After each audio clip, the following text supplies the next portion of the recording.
Hersam Acorn newspapers, publishers of the Greenwich Post, New Canaan Advertiser, the Darien Times, the Ridgefield Press, the Weston Forum, the Wilton Bulletin, the Reading Pilot, the Lewisboro Ledger, the Monroe Courier, the Eastern Courier, the Trumbull Times, Fairfield Sun, Shelton Herald, the Stratford Star, the Milford Mirror, and the Valley Gazette. Hersam Acorn and HANradio.com. The leader in local news, sports, arts, and entertainment in southwestern Connecticut. Told me it's all happening at the zoo.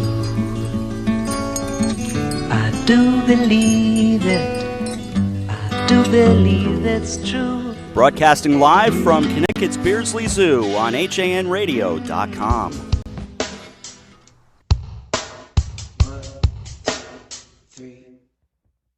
Welcome to Radio Arts and Leisure on HANradio.com. This is our weekly program featuring everything that is coming up in the area's music, arts, and entertainment scene.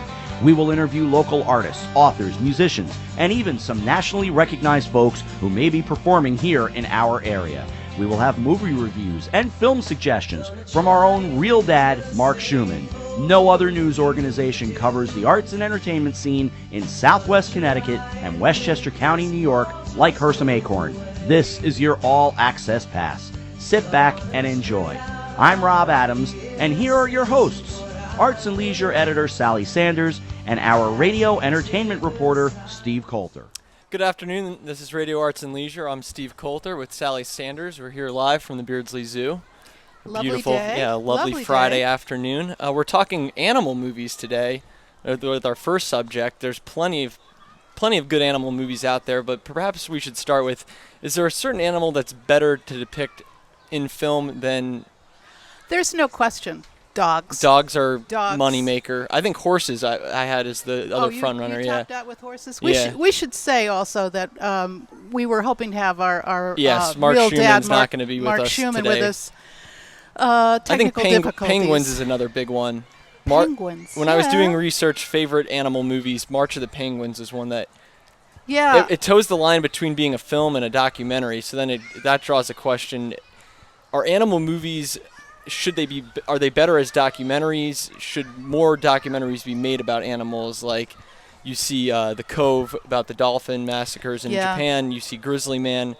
Are those more intelligent, or would we rather just settle for animated movies like The Lion King? I think it depends upon what you want. I just wanted to point out to you, I was right on dogs. Oh, really? The top grossing animal movies. All dogs. Scooby-Doo.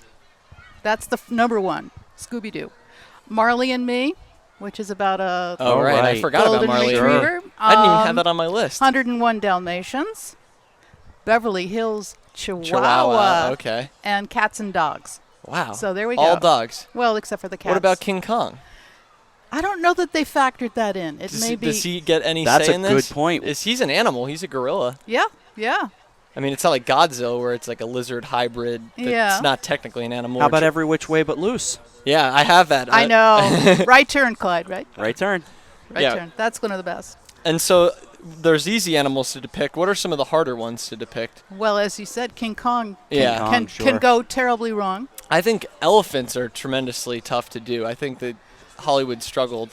Well, in animation, they did them beautifully, though. In Yeah. Dumbo, I don't think you could get much better than that as far as tugging at heartstrings. Dumbo is certainly one of those movies that we've talked about them potentially making a remake of it in live action, and I hope to God that that's a false rumor, because you look at a movie like A Water for Elephants, that was about elephants. I didn't think that movie was very good at all. Yeah, well, it would be hard to imagine how they could live action a little elephant flying by flapping his wings. Yeah, it's tremendously difficult to achieve.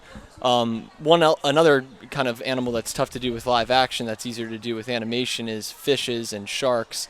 You see the success of Finding Nemo. Yeah. And birds are also very tough to do in live action. I know there was a movie that they made in the 80s or something where it was like they couldn't film the birds, so they had to like basically recreate.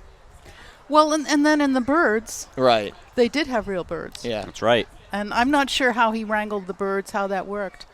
But, Rob, do you know? Jeez, I don't know. And I did take my infamous Hitchcock class, but No, I don't know. I mean, it was amazing how they got them to all cluster. They must have like painted the wires with peanut butter Had or to. something Right. to attract them. Yeah, birds Had are to. difficult. It's a great question. There was Yeah. another animated movie that came out in 2011, Rio, which was an interesting thing about birds down in South America. Oh, that was with all the cockatoos. Yeah. I liked that. But it's a very difficult subject to do with live action birds. Yeah. Well, obviously, I was thinking about dog movies when Right. I did this research assignment, and one of the earliest ones that I found was The Little Rascals. Little Rascals is a good one. Oh, sure. With With Petey. Petey. With Petey with a wonderful ring around his eye. Oh, yeah. And also a dog. He was a pit bull. Yeah, he was a pit He was bull. a pit bull, and he was like the most wonderful companion a child could have. Yeah. And I think, pit bulls really need to sort of promote the Little Rascals again, just as a way to Boy, that's for sure. build up their character. See, now for me, I'm thinking of horse movies. I think of Seabiscuit Seabiscuit, Yeah, yeah. of right off course. the bat, which was so good. War Yeah. Horse is another one we War talked Horse, about yep. last week when we were doing the Spielberg segment in Jaws. Oh, and there's the, That's the, not a horse, but the great movie Black Beauty with Elizabeth Taylor. Yes. Yep. Yeah. I mean, you get Even National Velvet. Yeah. Yeah. Yeah. where's the movie about camels, though? We passed them coming into the zoo today. they need to do it, either anime Lawrence or live of Arabia, one of your That's favorites. true, I know. But that you're too caught up in the conflict to admire the camels. Well, I did admire them galumphing across the desert, but it was fun coming into the zoo today. When we walked up here, the camels were having their break time, I guess, Right. and they were just lying flat on the ground with their chins on the ground. It was very cute. But you can take camel rides here at the zoo, which is Yeah, that's kind of a nice feature. factor. I would love to hop on one. I think I'm too big, though. I think I am too. But we did have some footage before that John Kovacs went and shot. Not of John riding the camel, I might add. Just so we're clear.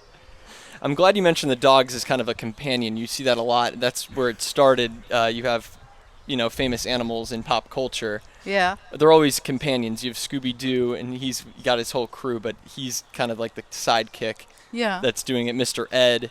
There's some really famous ones, either real or not real, that have kind of been the heart of pop culture for so long. What are some of the ones that, when you were younger, that you attached onto? Well, Old Yeller, of course, is the classic, break your heart dog movie, and then one of the ones that I came up with that just terrified me, of course, was Cujo. Cujo, yeah. Yeah. And then I was thinking about animated. Lady and the Tramp is just the most wonderful movie about dog love.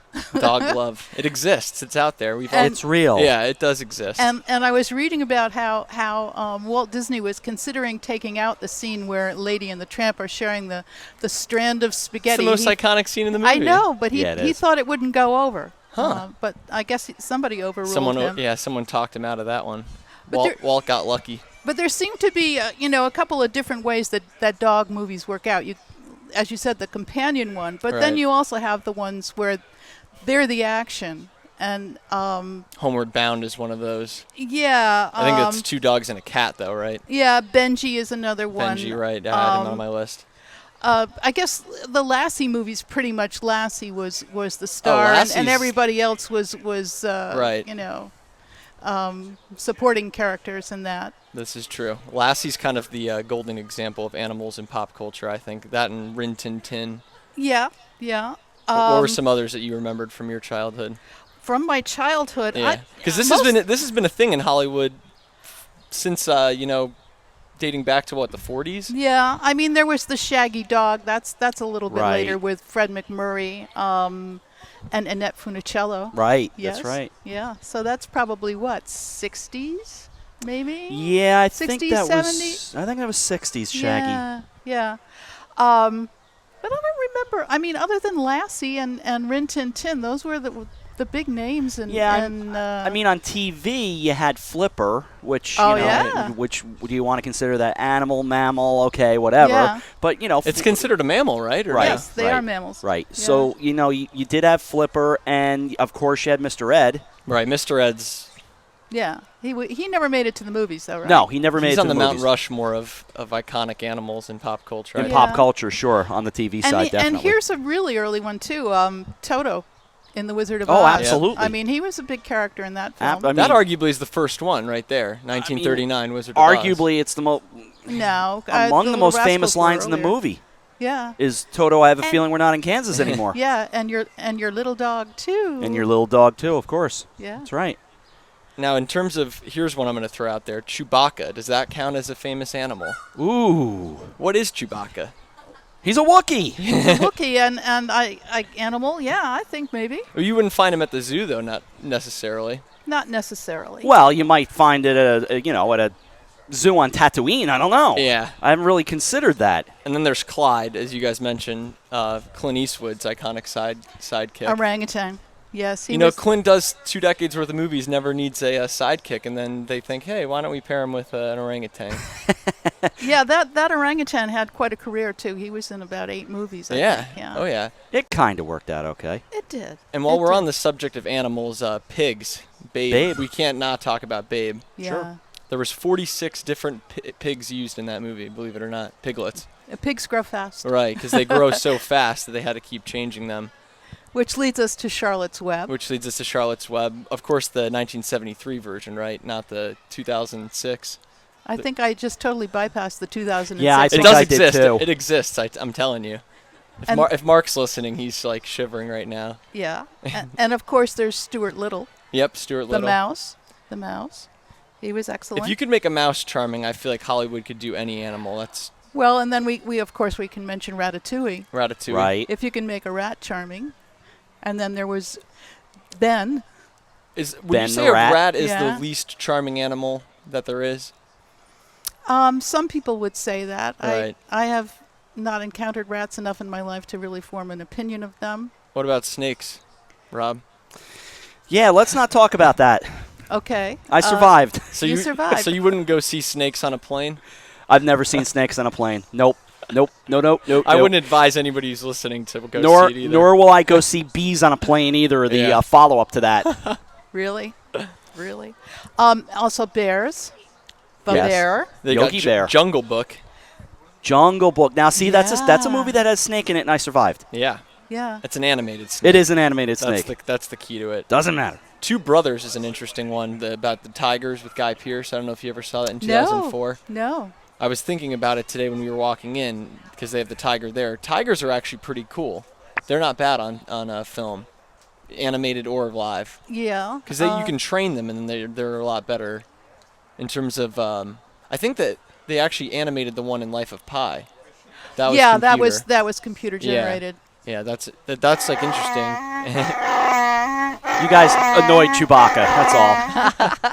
I had to bring up Chewbacca, though. You right? did. I I mean, if think we're going to that was talk about legitimate. Scooby-Doo and King Kong and Jaws, we might as well have him. And this being the year of Star Wars, you know, Right. Yeah, I had to bring Chewbacca him. works I had in to there bring him into nicely. the conversation. That's a good question, though. But he's a Wookiee. He is a Wookiee. He's a Wookiee. I think he's just a sui generis. But I think there's this genre of films too. The boy and his dog. The boy and his dog, right? You Right. know, We haven't had one of those in a while, though. Yeah. My dog Skip is one of the last really big ones, right? Mm-hmm. That was sweet. There was And- Shiloh. I loved Shiloh as a kid. yeah. Yeah, I always wanted a little Shiloh. And then I've obviously Now, what was outgrown- Shiloh? What? He was a breed of- beagle. He was a beagle. Yeah. Okay. And I what was believe. his? What did Shiloh do? I don't know this film. Yeah, he was just a great old loyal dog to his boy. Can It I was like my dog Skip. can I basically. belabbe the Chewbacca point for just a Okay. moment? Go good. for it. Because It I is just Star found Wars. this now. Of course, we don't believe everything we read on the internet, so I'm Sure. going to preface it. George Lucas was inspired by orangutans and his dog Indiana, whose name he used for his other adventure franchise, Indiana Jones, to create Star Wars gentle giant Chewbacca. Whether you view him as a Wookiee or a hulking, hairy bear dog, there's no denying that Chewie's not the least bit human despite his intelligence. There you go. He's not a human. He's an animal. So there you go. Yeah, the long arms of the orangutan. And, Sure. and the hair of a dog. And the hair of a lovely dog. And we're of gonna- course, the great line from Indiana Jones and the Last Crusade, we named the dog Indiana. You know what? We're going to get into The Last Crusade in our next film talk about films for dads. Oh. That one's a good one. Perfect. Films about and films for, is that the plan? And that one will be coming after the commercial break. But before we head off, just favorite animal movie that we haven't talked about. Favorite animal movie that we haven't talked about? Well, it's Or not just an animal that- exactly an animal movie, But I've always loved the Thin Man movies and their dog Asta, who's a little terrier, wire-haired terrier. And that dog has as much character as Myrna Loy, I think, in a lot of those films. That's an oldie but goodie. That's a good line. What about you, Mark? Wow. Or Rob, sorry. Well, I could play the role of Mark, except I don't have the total recall to jump to a movie right off the top of my brain on this one. And tell you who wrote the music and I can be pretty good, but not that good. Who wrote the music? Who was the cinematographer? I don't have one. I can't think of one. Not even The Lion King? I mean, I saw The Lion King once, and it didn't blow me didn't blow you away. Yeah, it didn't. It didn't. So I don't know. I've got to beg off on that. Well, one. you like Seabiscuit, you said earlier. I did. Yeah, if we're gonna go go with that, I'll go with Seabiscuit. Yeah. Yeah. Especially because it's a live horse. I feel like that kind of adds to it. And I love horses, so that does work for me. Okay. I liked Fantastic Mr. Fox. Oh, I thought they nailed the whole animal aspect of it. That he's like kind of a sly fox. The foxness of him. Yeah. Yeah. I think they did such a good job at like not only telling a human story through animals, but also that doing was very George good. Clooney as the voice. Yeah, Wes Anderson film. There's something about that one where they get kind of lost in movies that you lose the animals, what they are about, and that's like they nailed, I think, what a fox really is. Yeah. I was just going to also throw in Oscar-nominated films where animals were prominent. Okay. And Breakfast at Tiffany's. Oh, wow. The Cat. Yeah. The Artist with Uggy. Oh, wow. Yeah, Breakfast at Tiffany, and the cat's name was? Cat. Cat. Cat. Poor slob without a name. Yeah, and actually a cat plays a role in Gone Girl, right? Yep. Seabiscuit. Beginners. That's Beginners, the one there's the little that's dog, with yeah. Christopher Plummer, Right. and he has the little Jack Russell Terrier that plays a Jack role. Russell Terrier. That's like the staple of. Yeah, because they're so smart. Yeah. I think that's why. And Babe, and then Virunga, which was just nominated for a documentary. That's the Leonardo DiCaprio produced one about gorillas in Africa. Yeah. Yeah, I haven't beautiful. seen that yet. It's on Netflix though. Yeah. So those are just a few of the animal movies you could consider There this you go. weekend Yeah. if you're not watching movies with Dad. And that conversation will be coming up right after the first commercial break. We'll be back to talk Father's Day. Alliance. We are an industry leader in coordinating transportation for large events such as corporate road shows, conferences, and special events. Our team of experts understands the dynamics and logistics of high-pressure situations and complex arrangements, all within a rapidly changing environment. Since 1999, we have added charter jets, event management, and personal protection to our range of services. Mention this ad for $25 off your next round-trip reservation. Alliance and you. Together, we can achieve the extraordinary. 855-546-6996 or alliancelimo.com. The long winter is finally astern. Bait is invading the harbors, coves, and inlets. Stripers, fluke, and porgies are on the move. In the streams and lakes, trout, smallmouth, largemouth, and walleye have moved out of hibernation. At the dock shop, it's all systems go. And now in 2 locations, 51 Tokenique Road, Darien, and their newest location at 609 Riverside Avenue in Westport. Bait, tackle, apparel, and of course, all the marine and nautical accessories that they're known for are ready for you at the dock shop. Boater, beach bum, fisherman, or simply love the New England coast, this is a unique place to shop. The Dock Shop, 51 Tokenique Road, Darien, 609 Riverside Avenue, Westport. Visit us at dockshop.com. Healthy, confident smiles begin at Stratford Orthodontics.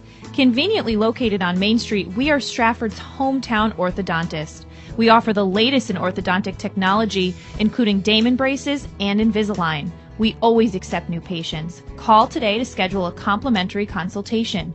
203-375-8332. Stratford Orthodontics, 2499 Main Street, Stratford. 203-375-8332 or online at stratfordsmile.com.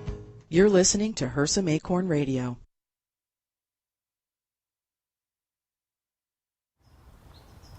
I told you I can handle it. I'll handle it.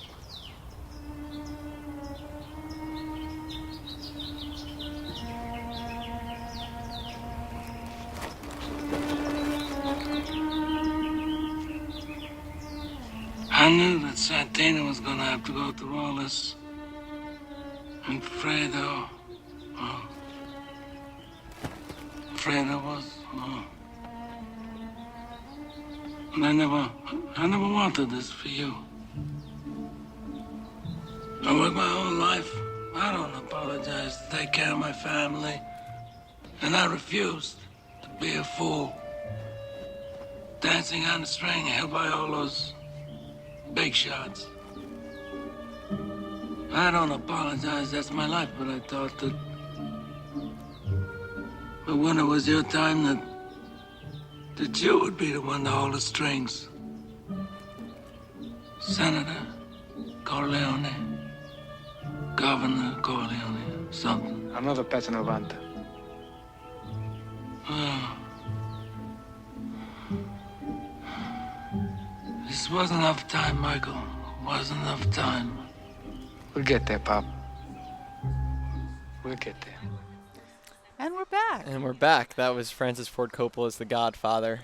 You know, I was looking for... My boy, my boy. Yeah, I was looking for the perfect scene that kind of epitomized what Vito was to that family, and I really think that's the one. There are some good ones in the second one with Robert De Niro's character, but I think that's where the culmination, because that's where he gives him the family business, and he feels bad about it. He feels bad that he couldn't create this secondary life for his son, that his son has to take over his business rather than become the politician or a lawyer. There's just so much pain in, I think, what he's saying, but at the same time, he's such a good dad. It's like you could argue he's maybe not such a great dad, but yeah. I mean, it's sort of like if you think about Tony Soprano, right? And look what happened to poor Tony, right? And he was sucked into the family business. He would have been happy being a... Exactly. It's kind of like that cursed fate of being a gangster, is that your son and your family can inherit that violence. And sure enough, Michael inherits it, and we know what he does with it by the end of the second movie. Yeah.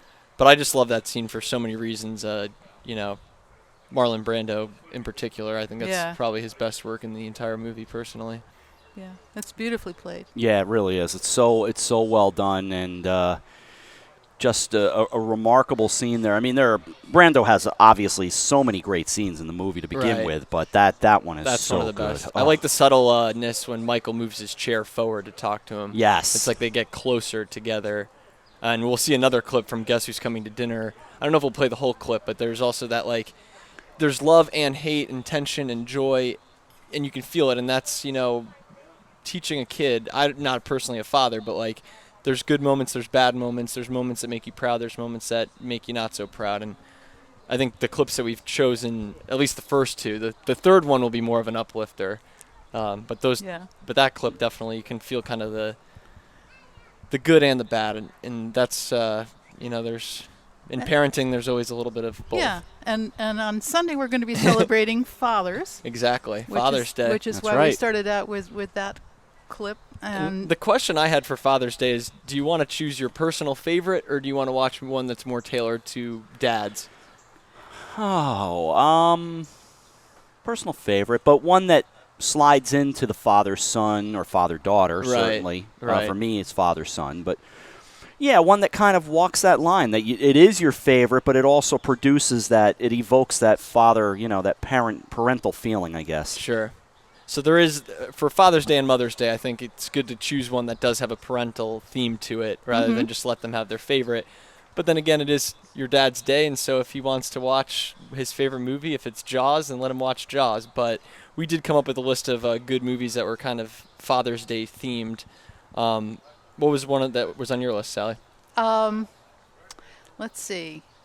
I'm not going to go with Spencer Tracy. I'm going to go with Atticus Finch. Oh. I mean, there's the dad everybody would want. She beat me to it. Oh, I'm sorry. Got to come up with another one. I have plenty of other ones, but that is one of those movies that nothing will ever surpass how great the book is. But that movie is so true to the book, and it is so excellent in comparison to the book. It holds its own, I guess is what I'm saying. Yeah, I sort of feel like I almost read the book and saw the movie simultaneously. They're so linked in my mind. And it's going to be interesting this summer when the new book by Harper Lee, comes out to see what happens to Atticus and what happens to Scout. I don't know that we're going to be as excited about it as we could have been a couple. All the build up is bringing to it. But I know they're doing a reading when the day that it comes out. The Fairfield University bookstore is actually having a read out loud day where people are just going to take turns reading chapters of it. Oh wow, that'll be interesting. Because they're really hyping it. So that would be top on my list, Atticus Finch. It's such a great movie on so many levels, and I've got a scene actually queued up that we've got to play. This is just so powerful.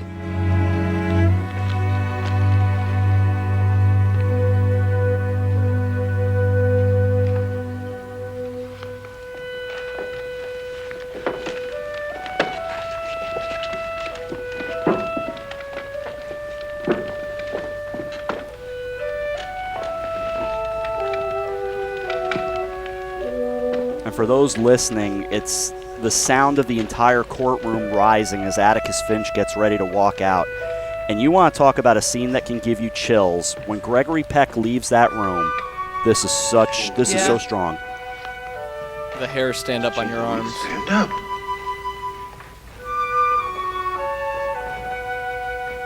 Your father's passing. Oh, phenomenal.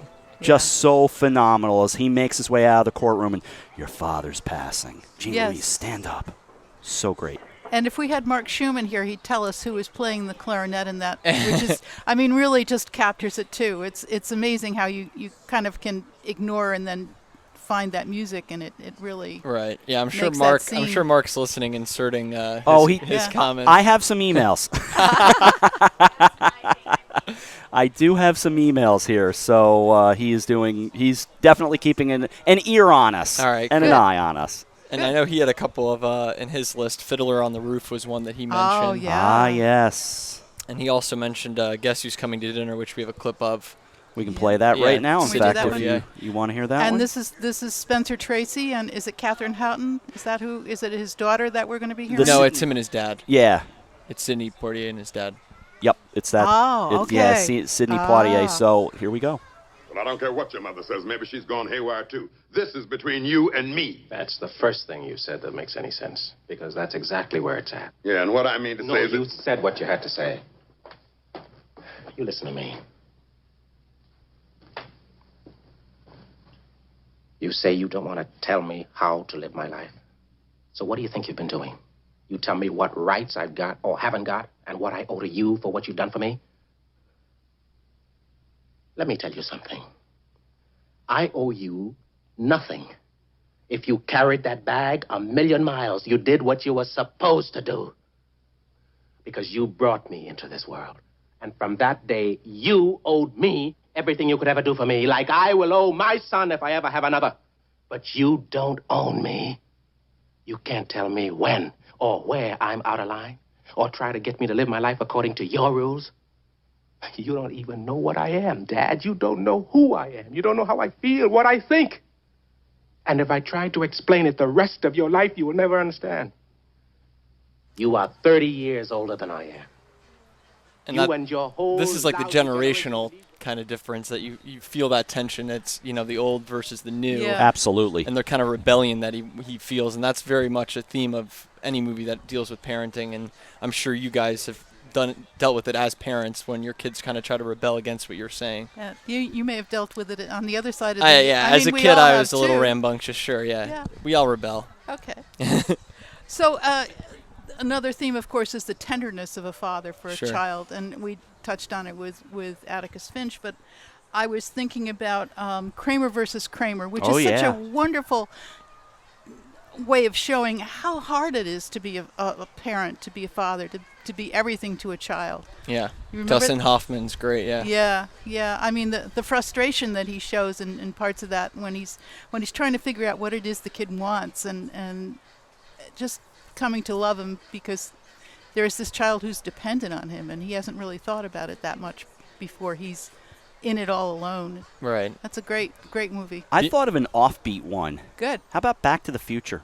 Back to the Future is a good one. there is a father-son element to that, obviously. I actually had Frequency. I don't know if you've ever seen that with Dennis Quaid. Mm-hmm. That was kind of like the futuristic father-son that I went with, but Back to the Future is good too. Yeah, Back to the Future is kind of, funny because Marty McFly goes back and he rediscovers his father as this young awkward man, for lack of a more graceful term. And so I always think that one's a fairly unique one. And then, of course, from the 80s, we mentioned it earlier, Indiana Jones and the Last Crusade. The 80s, I think, was a good decade for father-son. As much as I love the original Raiders of the Lost Ark, and I enjoy the second one, I don't like it as much, but I love The Last Crusade with Sean Connery in the mix. Oh, it's so great. Yes. Such a well-casted part. Yeah, they played off each other so well. It was just really such a great bit. Yeah. And then the last one from the 80s, of course, is Field of Dreams. All right, everybody, take a deep breath. I pulled it up this morning, and I couldn't help myself, but... Here we go. Take a deep breath. Can I ask you something? Is this heaven? It's Iowa. Iowa?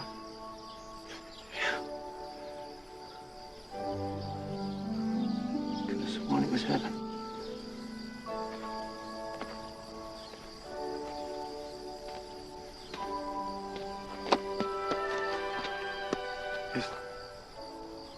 Is there a heaven? Oh, yeah. It's the place dreams come true.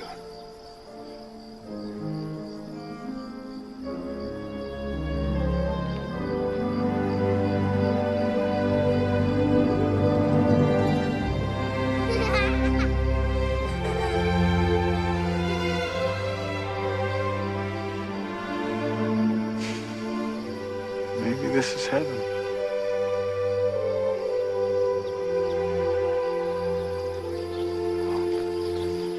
Good night, Ray. Good night, John.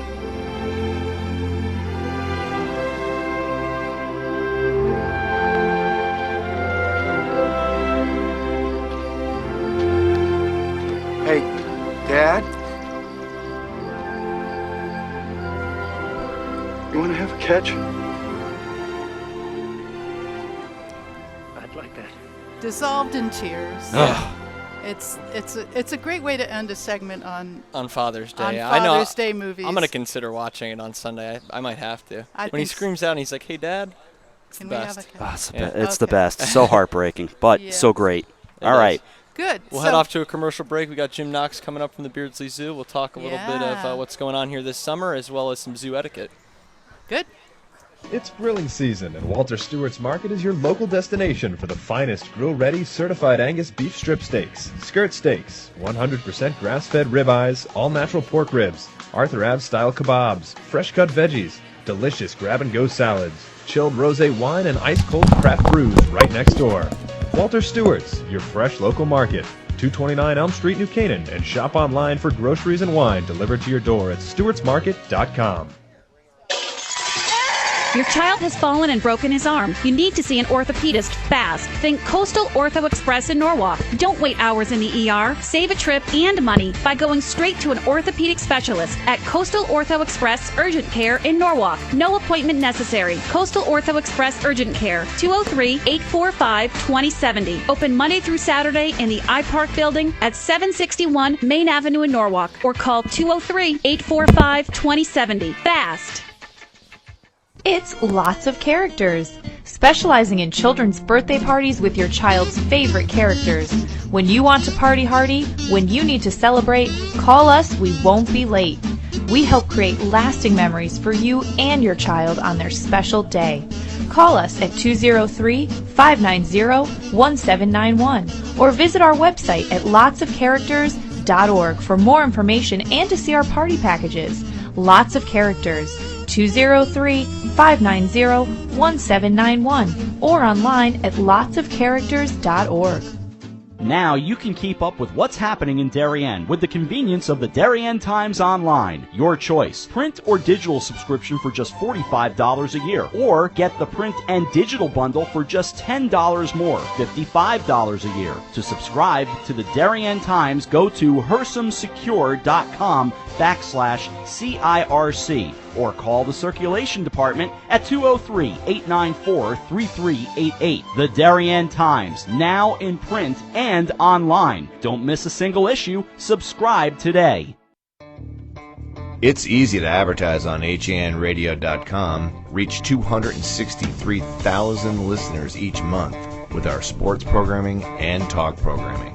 Call Marianne Hersam at 203-417-5199. Hersam Acorn and HANradio.com. Back live at the Beardsley Zoo, and we're joined by Jim Knox and Justin Vaughn, and we've got a few some critter friends here. I think I'll leave the other ones in the cages. Thank you very much. You don't want to have the spider? No, I'm not a spider person. I like this guy, though. He's beautiful. What's his name? So who is that guy? This is Winston, our blue-tongued skink. Blue tongue. Yes. Do it again, Winston. You give him For something the nice camera. to smell. Yeah. Hey, babe.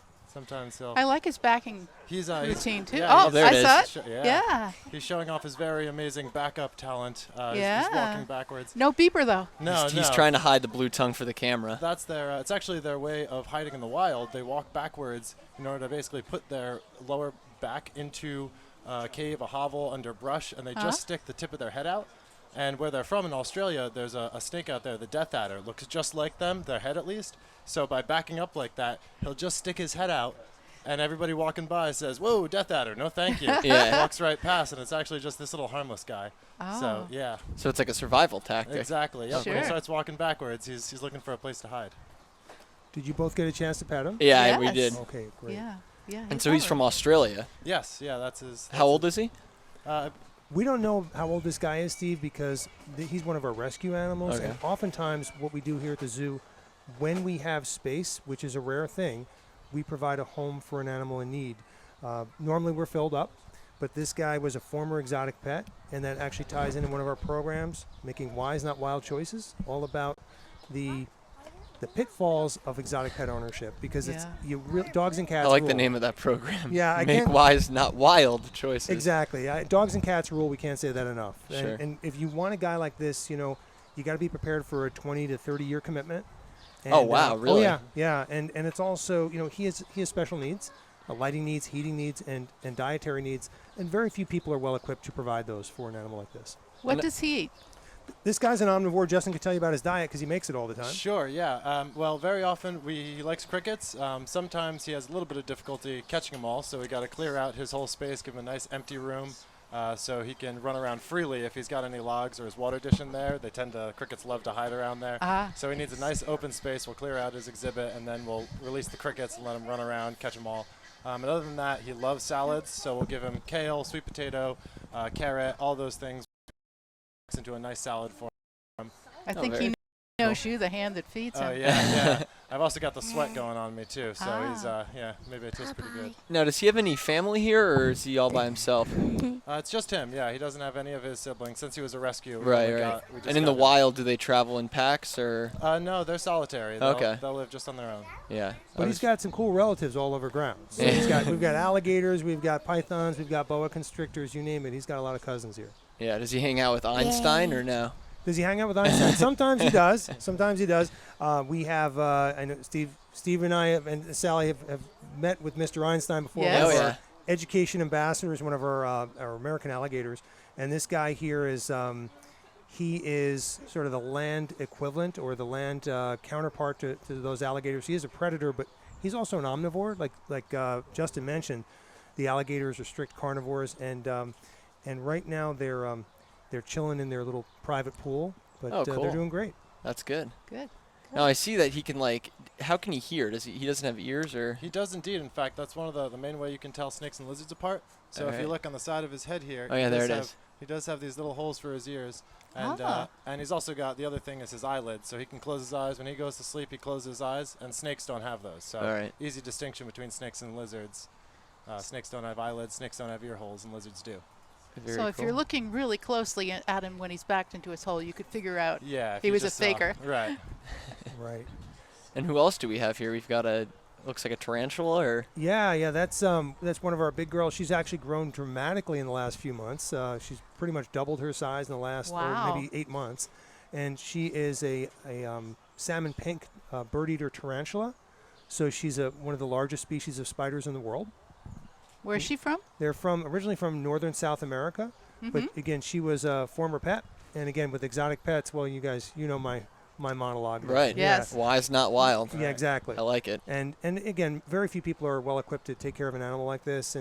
And with a female tarantula, the males only live a few years, 2 to 4 years on average, but the females can go 20, 25, 26 years. So it's another commitment type thing. Wow. Big commitment. Yeah. Wow. You can't just be like, oh, I want a spider, and then 3 or 4 years later, like, oh, this thing's gross. I don't want it now. Right. And even people that are attracted to animals like this, when they see she's only, oh gosh, she's going to more than double her length and her leg. Oh, she's span. going to get even bigger. Oh yeah, Oh, her wow. leg span's going to pretty much double. Right now she's about 4.5 inches. She's going to be at least nine or so inches across in the leg span, and she's going to Wow. really bulk up. Right now, she's about an ounce, but she's going to grow up to at least a quarter of a pound or close to quarter of a pound. Wow. So she's going to be a very large animal for an invertebrate. And does she really catch birds? Bird eaters rarely catch birds, but one of the first scientists to document the species found one on a bird that it had successfully caught. So they normally will prey on invertebrates like millipedes and insects and smaller spiders, sometimes small lizards or even mice, and every once in a great while a bird. Wow. Yeah, but they're, for their size, they're incredibly powerful. They're ambush predators. They're ground-dwelling spiders, and I'm just glad they don't get any bigger. I love them, but I'm glad they don't get any bigger. And what part of the zoo can one find the spider at? Sure. Well, the great thing about this girl here is that she's sort of on demand, so she's not out for the general public to see all the time, but she's there for the public if they want to book a program or they have maybe a birthday party here at the zoo. We hold birthday parties here pretty much every weekend, almost every weekend of the year. We have birthday parties going on. And when that happens, believe it or not, a lot of people, they say they're repulsed by spiders, but they've got this cool fascination with spiders. So she's one of our more popular spiders, and she'll go out to birthday parties. She stays in the carrier. She does have some venom. She's a venomous creature. Yeah, that was my next question: is she poisonous? Yeah, well, an animal like this not only has poison, but poison that can be injected. Because if you guys look carefully, I know Justin's seen this many times, but I'll try to. I don't know if it'll be tough to capture with the camera over there, so we'll have to just describe. But she's got they're sort of glossy, blackish fangs, and they're recurved. So they point down and back like a fish hook. Okay. Yeah, they look like fingernails almost. Yeah, sort of. they drive the venom into the prey. And we say venom because it's poison that's injected. That's technically what venom happens to be. And so it's not a passive thing. It's an active injection of poison. And then that starts to, it paralyzes the prey, and it starts to digest the prey outside of her body, liquefies it like a milkshake, and she'll sort of chew and slurp her way through her meal. Yum, yum. Yeah. Wow. Now, is she generally pretty quiet? I mean, Yeah, she's not a big talker. Yeah. She's a pretty quiet little tarantula. Yeah. I mean, do they move around a lot? Oh, she can be pretty active. Mostly when she's hungry is when she'll be moving around the most. For the most part, they really like to hide. That's their. Since she's been here, She hasn't moved. Yeah, exactly. Yeah.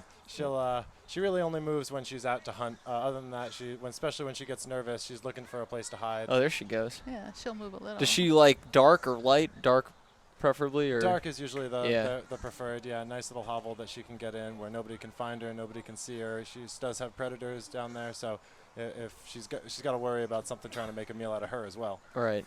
Yeah, and this is a girl that, like Justin was mentioning, normally she's pretty, and Sally pointed this out, normally she's either motionless, stationary, or moving slowly. But when a bird-eating tarantula has to move, when a Goliath bird eater has to move, they move fast. So fast that you don't want to get in their way. Yeah, I would move. I would jump if I saw that thing coming. And she would be jumping. Do they jump or they run? These guys are really runners. There are certain spiders that are better jumper. I mean, she can move a little bit, lurch her body quickly, rapidly, with a little body length or so. But there are some of the African species, the baboon tarantulas, and some of the jumping spiders, which are much smaller than she is, they can leap many times her body length. Wow. And I kind of want to ask the same question. Does she have any siblings here at the zoo, or is she all by herself? No, she once again is another rescue animal who's just by herself. Yeah. Yeah. She's this girl will be solitary by nature. Okay. When mom has her egg case, she'll have up to between 150 to 400, even 500 young in that egg case. And what happens is typically they hatch out and they disperse. If they don't disperse rapidly, the ones who are mature more quickly, well, let's just say they don't have to worry about breakfast that day. Yeah. Yeah. So they just go right to brother or sister. And yeah, spiders are very, in nature there's no waste. Yeah. And spiders are emblematic of that. They've got a good appetite. And the next box, in box number 2, we have. Now these guys. These are cockroaches. Like our blue-tongued skink that Justin was kind enough to bring, like Mr. Winston, these guys and gals we can pet as well. So if really, like, I've never we petted can a bring, cockroach. Yeah, I was going to say if this we is a new can. experience. I don't know if they're going to do it for us. I'll see if they can. They'll hiss. These are hissing cockroaches from Madagascar. Do you want me to try? I can see if they'll see hiss. if you can get the. I don't want to build it up too much because their track record. Let's just say they're not batting 1,000. Okay. All right, here we go. Let's try it. Let's see. Can I use the pen? That'll help me if I can use the base of that. Thank you very much. Just going to see if this I have works. a jumping spider on me.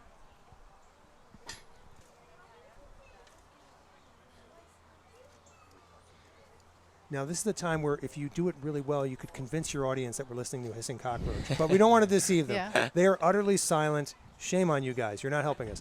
But we will say that that's a natural defense that they use when they want to bluff their way out of danger. They want to either startle the potential predator or sound like a snake. In their case, they're really relaxed, which is great. You want relaxed guests on your show. But if you want, we can handle these guys. This is one of the boys. How can you tell the difference? We're going to show you right here, Steve. Okay, cool. The males have 2 bumps on the shell covering their head Oh, on the yeah. exoskeleton there. I'm going to let Sally hold this guy. Come And Sally, if he starts crawling rapidly, you just want to hold him toward the center of the table so he doesn't go diving down. Because I see the guinea hens are right out there. Yeah, that'd be a good way to. We need to keep our animals in line. That'd be so there he is. So that's our male hissing cockroach, and our female, Steve. If you want to extend your hand, this is our female. Okay, now she's got a very smooth shell on the exoskeleton rather covering her head there. A little darker, yeah. And they come in, their colors in broad daylight are pretty spectacular because they look muted here in the shade. Uh-huh. But they come in oranges and yellows and reds and maroons and mahogany, cool colors. Yeah, you can see the orange kind of coming out there. So those aren't eyes, although you would guess that those bumps were eyes. It kind of looks like it has the face of like a bass or something. Yeah, it does. But how does he see? Well, if you look, let's see. It's kind of hard to see with, I know you have lots of great high-tech cameras over there. Wow, there's a lot of camera over there. But if you look very carefully at the base of the stalk of each antenna, you see a little rounded glistening bump. And those are the compound eyes of the roach. No way. Yeah, those are the compound eyes. So they actually see, they see fairly well in terms of movement, and they see fairly well in terms of dark and light. So they're basically keying in on movement from above or from the side, potential predator. And that's the same for the female too. Exactly. Mm-hmm. And what do they eat? Well, these guys are omnivores, but I've been chatting a lot. Justin, you can take it from there. Well, here we mostly give them a diet of lettuce, sweet potato again is a big favorite of theirs, leafy greens. They're basically their main purpose in the wild is they serve as a way to clear up detritus. So basically they're garbage men. Yeah, the garbage men of the wild. So here they get a little bit luxury diet. They get real greens and real food, but in the wild they would just be picking through any leftovers all over the forest floor. And now do they have names or no? Well, we've got about 250 of them, so after about the first 100, you run out of original names. So you can call them anything you want, Steve. Okay. I'm going to name him Bill, and she's Susie. Okay. That'll work. One of the things that they really do Put very little marks well, on them. like all good gardeners out there, they keep the rainforest in great health and in great order.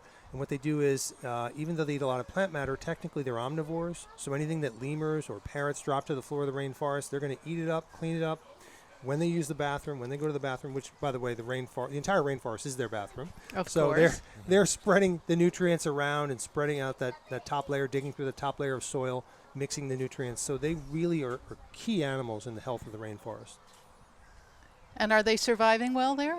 Are they? They're doing well where there are there are tracts of forest in Madagascar, but Madagascar is under heavy pressure for development. Yeah. And so these animals are in no danger of extinction. They're actually quite common in zoo and museum collections and in private collections around the world.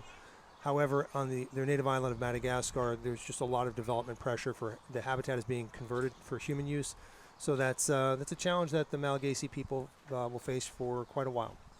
And you get all 250 from Madagascar? Or? No, these animals actually came to us from a fellow institution here in Connecticut. Okay, cool. A number of years ago, and we've had this colony going strong for about 15 years. How long do they live?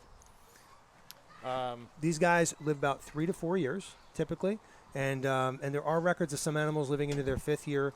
But as far as I'm aware, 3 to 4 is a ripe old age, and sometimes some of the males will see a little less than 3 years.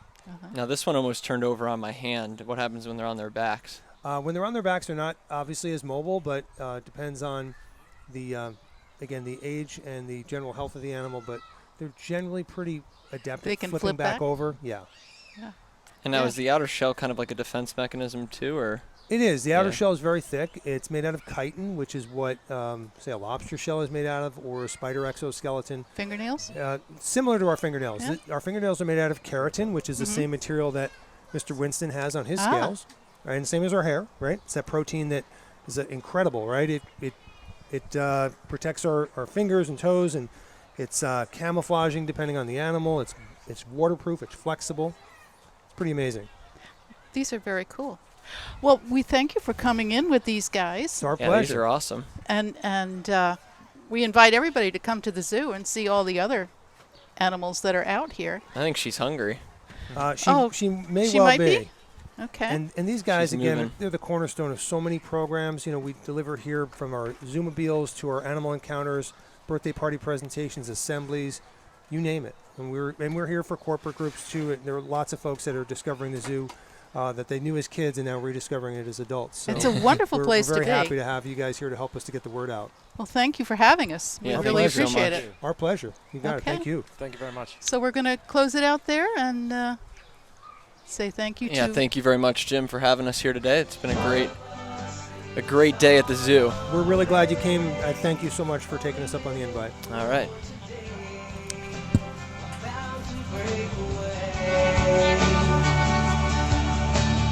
It's alright in front of you. You can have it if you want it to. For those who want to play, find your own way.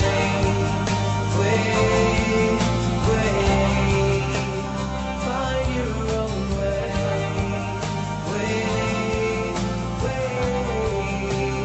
Find your own way.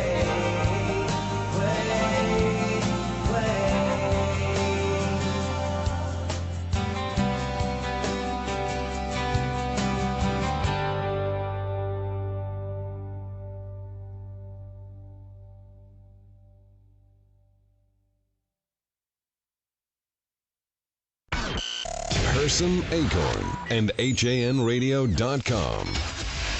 The leader in local news, sports, arts, and entertainment in southwestern Connecticut.